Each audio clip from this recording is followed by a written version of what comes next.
Emma Thompson was always more than just a waitress at Johnny's Diner.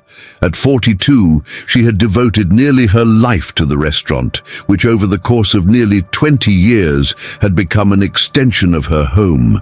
She not only knew the tastes of every resident in the small town, but she also made a point of learning their stories. The place was the beating heart of the community, and Emma, with her constant smile and willingness to listen, had become its soul. Her life was not easy.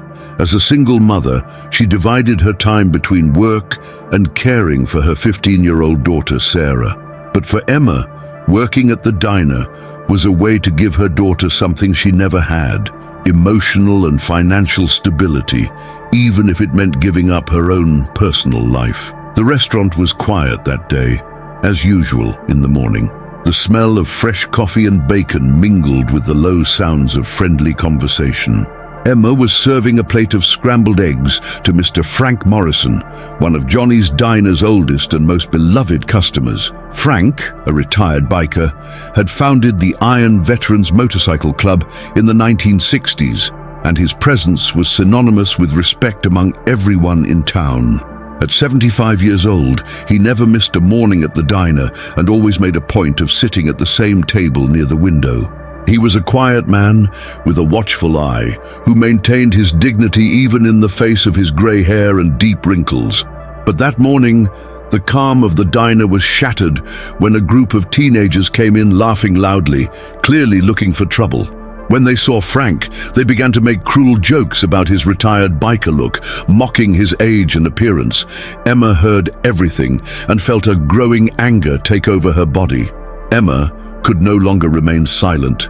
She knew that if she did nothing, she would be complicit in the humiliation of Frank, a man who had always been kind to everyone around him.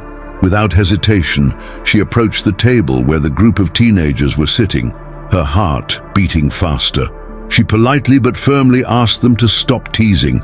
However, the laughter increased, and the leader of the group, a tall and arrogant young man, simply ignored her and made another joke about the grandpa on the motorcycle. The pressure on Emma's shoulders seemed unbearable, but she did not back down. In an act that surprised everyone, she raised her voice and demanded that they leave the restaurant immediately, saying that no one had the right to disrespect a customer, much less someone as respected as Frank. She felt the looks from the other tables in her direction, some with apprehension, others with admiration.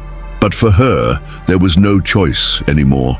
The reaction of Richard Blake, the new owner of the diner, was swift and merciless. Richard, a middle-aged man with a cold and calculating look, was more interested in maximizing profits than in maintaining good relations with the community. Seeing the commotion brewing, he approached the table with a stern expression and told Emma that by doing so, she had crossed a line. "You are no longer an employee here, Emma," he said in a dry tone.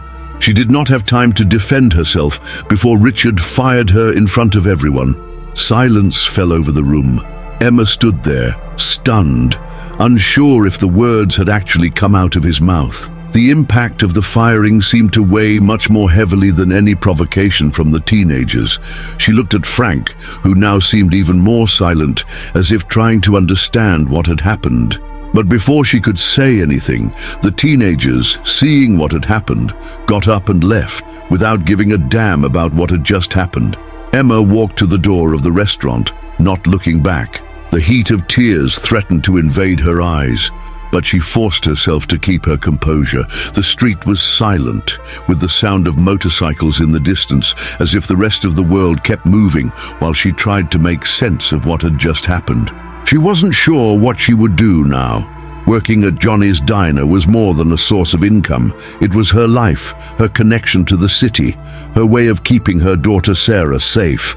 But something inside her felt relieved. The feeling that she had done the right thing, even if she had lost her job, took over her body. Emma stood there for a few minutes, trying to calm her thoughts, until Frank's voice pulled her out of her reflection. He was standing next to her, his gaze serene, and he simply said, "You did the right thing." That was enough to make her feel less alone in that moment of grief. She didn't know it, But at that very moment, Frank was already doing something that would change everything. When the old biker left the diner, he went straight to the garage where he kept his Harley and without hesitation picked up the phone. Frank, although quiet, was a person of great influence in the biker world. What seemed like a small incident to some carried immense weight among his own. He contacted the other members of the Iron Veterans Motorcycle Club, who quickly spread the story throughout the city. Within hours, the news that Emma Thompson had been unfairly fired spread like wildfire, and Frank's phone never stopped ringing. The other bikers, who saw in Emma a woman of courage and respect, began to mobilize. What began as a small act of kindness by an elderly man and a waitress would soon become a wave of support that threatened to bring down the restaurant itself. As time went on, the movement in support of Emma grew. Everywhere she went, people talked about what had happened at the diner and how she had stood up for Frank's dignity. That same day, late in the afternoon, the tranquility of the town was interrupted in a way no one could have imagined. An endless line of motorcycles appeared on the main street as far as the eye could see. The roar of the engines echoed through the town like a collective roar. Men and women in leather jackets, with their faces set in determination, stopped their bikes in front of Johnny's diner. There were over 500 bikers, members of various motorcycle clubs, all united by their respect for Emma and what she had done. Their gazes were firm, but there was also a gleam of solidarity on their faces. Emma, who was at home, received a text from Sarah telling her that something big was happening. When she ran to the door of the diner, she was greeted by the imposing sight of a crowd of bikers gathered together, all ready to fight alongside her. Inside the diner, Richard Blake was visibly nervous. He watched from the window as the mass of bikers filled the street, his eyes confused and uncertain. He didn't know what to do. He never imagined that his decision to fire Emma would have such repercussions. The arrival of the bikers seemed like an ultimatum, a call for him to face the consequences of his choice. Richard knew that if he wanted the diner to stay open, he would have to do something to calm the situation. He tried to call the police, but it was no use. There was no way to ignore the force that was now at his door. The sound of the bikes was deafening, but it wasn't the threat of the machines that made him tremble, but rather the strength of the community united by solidarity and the idea that, in this place, injustice would not be tolerated. After a few tense minutes, Richard knew he had no choice. The pressure was too great. It was Frank who made the first move, walking up to the door of the diner with the imposing bearing that only a war veteran and biker could muster. He was accompanied by some of the oldest members of the Iron Veterans Motorcycle Club, and his arrival caused everyone in the crowd to instantly go silent. Richard, who had been watching from inside, didn't have the courage to leave the restaurant. The group of bikers spread out in front of the diner, creating a symbolic blockade, as if to say, "No one enters here without respecting the community."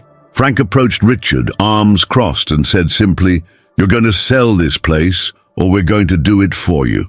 Richard, who had never imagined that he would lose control of his own restaurant, stood there, speechless, looking at the serious faces of the bikers.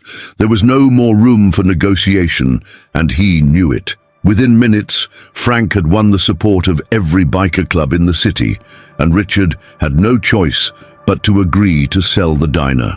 The sale was swift, and with it, Johnny's Diner became the property of the Iron Veterans Motorcycle Club. What seemed like an end to Emma with the loss of her job turned into a turnaround she never could have imagined. The club decided that the best person to run the diner was Emma. She had put herself on the line to defend Frank and his principles, and was now recognized as the force that kept the restaurant and the community alive. When the offer was made, Emma was in shock.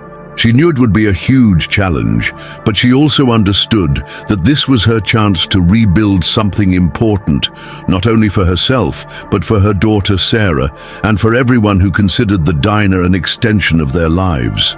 The new Johnny's Diner was, in a way, a fusion of what it had always been and what it was now. Under Emma's management and with the help of the bikers, the restaurant's welcoming atmosphere didn't disappear. If anything, it grew stronger. Frank, along with other members of the Iron Veterans Motorcycle Club, were always there, but now to help with whatever needs arose. Customers still came for the food, but they also came for the sense that there was something deeper here, something that only a close-knit community could offer.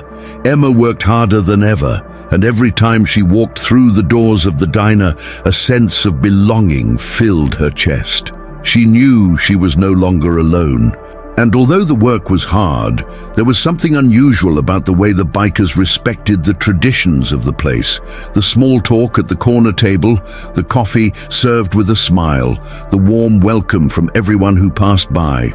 Over time, things began to settle down. The diner, now owned by the Iron Veterans, became the center of social interaction in the town, a symbol of resilience and unity.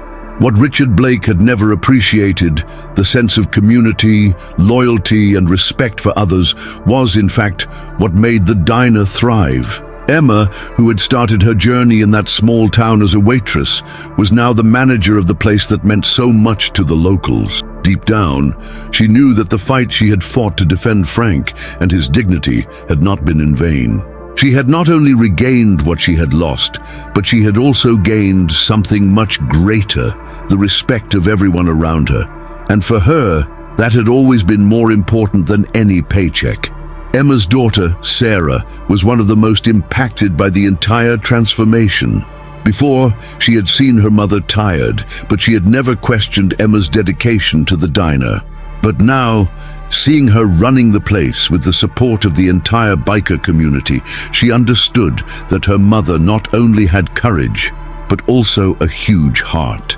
Sarah began to look at her with new eyes, admiring the strength and determination that Emma demonstrated in every decision. Every day, the young woman saw her mother becoming a more complete, more authentic woman. There was no longer room for doubts or insecurities. Emma had clearly shown her that standing firm in one's principles and fighting for what is right can change not only one person's life, but also impact an entire community. Sarah began to see her mother not as a simple everyday warrior, but as a true heroine. Emma's story became an inspiration not only to her, but to everyone around her. Emma never looked at Johnny's Diner the same way again. The place that had once seemed to be just her livelihood now represented her strength, her courage, and her ability to make a difference. She was no longer just a waitress, but a leader who had earned respect and recognition for the way she stood up when no one else had the courage to stand up. The moral of her story spread quickly. The fight for justice may sometimes bring temporary losses, but kindness, courage, and loyalty always return in unexpected ways. Emma knew this. She felt it every day, in every smile she received, in every customer who walked into the diner. The city would never be the same, and neither would she. Her fight was not just for her survival, but for the survival of something much bigger, the spirit of community, unity, and justice. Emma, with her courage, changed not only the diner, but the world around her. The Iron Veterans Motorcycle Club, although it initially seemed an intimidating presence, actually became a symbol of unconditional support for Emma. Little by little, the bikers became more integrated into the city, not with the intention of dominating, but of supporting what was always good and fair. The diner, under Emma's leadership, became a meeting point, not only for bikers, but for all the residents who, over the years, had seen it as more than just a restaurant. It was a place where people felt they were part of something bigger, where respect and solidarity were the most valuable ingredients. The respect earned by Emma was even more evident when, at an event organized to celebrate everyone's victory, Sarah, now 18 years old, went up on stage and, with her eyes shining with pride, thanked her mother for everything she had taught her, without ever needing a different example to understand the true value of courage. And so Emma moved on, certain that however difficult it had been, the struggle she had fought that day had planted seeds that would bear fruit for years to come. The transformation of her life and the city was far from a coincidence. She knew that the value of righteous action, even in the face of adversity, would always return. The heart of Johnny's Diner would continue to beat strong, not because the bikers had bought it, but because it represented something greater than any amount of money or power. It represented a place where loyalty, respect, and courage would never be negotiated.